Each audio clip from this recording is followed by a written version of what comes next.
সরকারি স্কুল বন্ধ হয়ে যাচ্ছে, এই যে চাকরি নেই, যাদের চাকরি আছে তাদের ইনসেন্টিভ নেই, বোনাস নেই, ওভারটাইম খাটতে হচ্ছে এত, নামমাত্র মাইনে, জীবনের ডিগনিটি নেই, মর্যাদা নেই, এই কথাগুলো বিধানসভার ভিতরে বলতে হবে তো। এইটা গত 5 বছর আমরা যে বিধানসভা দেখেছি তাতে এই কথাগুলো উচ্চারিত হয়নি। ফলত মানুষের জীবন জীবিকার কথা বিধানসভায় নিয়ে যাওয়ার জন্য বিকাশ রঞ্জন ভট্টাচার্য যাদবপুর তো বটেই, গোটা বাংলার মুখিয়া প্রতিনিধি হিসেবে, অগ্রণী প্রতিনিধি হিসেবে যাবেন। কেউ করতে পারে, রামের পুজো করতে পারে, কোনো অসুবিধা নেই। আমরা ছোটবেলা উপেন্দ্র কিশোর রায়চৌধুরীর রামায়ণ পড়েছি, তুলসীদাসের রামায়ণ, কৃত্তিবাসের রামায়ণ, সব গোটা ভারত জানে।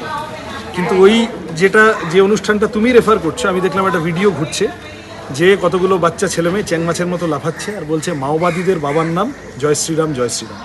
আমি কোনো রামায়ণে মাওবাদীদের বাবার নাম জয় শ্রীরাম পড়িনি। সুতরাং যারা ওইটা করছে তারা আসলে রামের পুজো করছে না, তারা আসলে পলিটিসাইজ করে যাদবপুরকে, ইউনিভার্সিটিটাকে অশান্ত করার চেষ্টা করছে।